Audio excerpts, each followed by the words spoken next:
I'm Edie Lush and I'm here in the Hub Culture Pavilion at COP21 in Paris. Really pleased now to be joined by Vincent Champain. He's the president of the Long-Term Observatoire. Now you've done an interesting report on innovation and technology and policy. Tell me a little bit about that.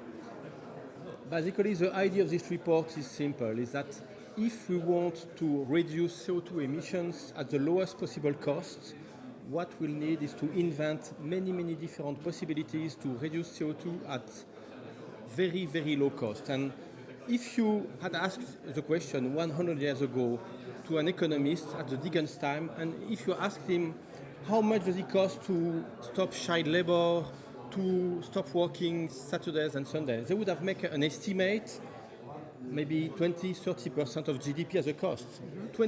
100 years after, the cost is zero.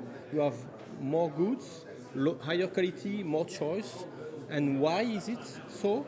It is because many innovation appear that was absolutely impossible to forecast at the time they made this estimate. That's exactly what will happen for the climate, and the real danger would be to underinvest in innovation. So tell me what policies you think would be easy wins to make. Yeah. First, of course, giving a clear reference. I mean, if people don't know how much reducing a ton of carbon is worth, it will be very difficult for them to invest. So ideally, it should be a carbon price. If it's not possible to implement a carbon price, what we should do, and it's possible in the very short term, is having a carbon reference value.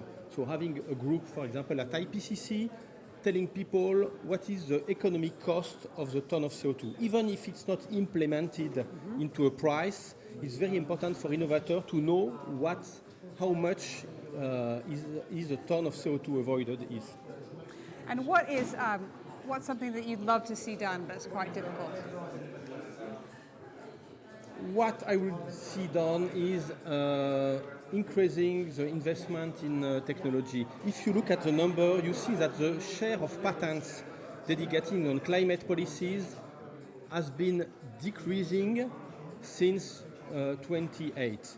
Why is it? Is it because of the crisis? So what we should really need in the short term is to be more coherent between what we say about the climate and the money we collectively invest into innovation, which is decreasing right now. Vincent, thank you so much for stopping by the Hub Culture Pavilion here in Paris, and I'm Edie Lush.